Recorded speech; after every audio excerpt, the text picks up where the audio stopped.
قاضی گاؤں گلاب پڑا میں حاضر ہوا ہمارے استاد باوقار محب العلماء حضرت علامہ مفتی ذاکر حسین صاحب نوری ثناء القاضی مدد اللہ العالی کی تعمیر کردہ اور قائم کردہ یہ عظیم الشان ادارہ دیکھ کے بہت خوشی ہو رہی ہے اور دل باغ باغ ہو رہا ہے۔ اتنے کم وقت میں اتنا عالی شان جامعہ قائم کرنا کوئی آسان بات نہیں ہے۔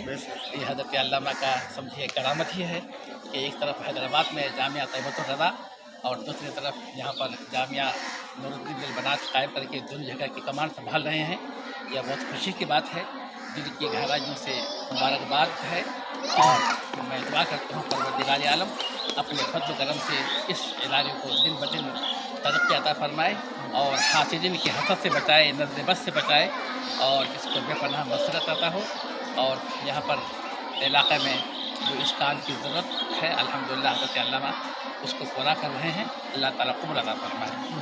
تمام عوام الناس سے گزارش ہے کہ اس جامعہ کا تعاون کریں، دامی درمی قدم سخن۔ انشاءاللہ آپ کا یہ تعاون آپ کے لیے آخرت کا توشہ بنے گا اور اسلام کی ترویج و ارشاد کے لیے بڑا مددگار ثابت ہوگا۔ السلام علیکم ورحمۃ اللہ وبرکاتہ۔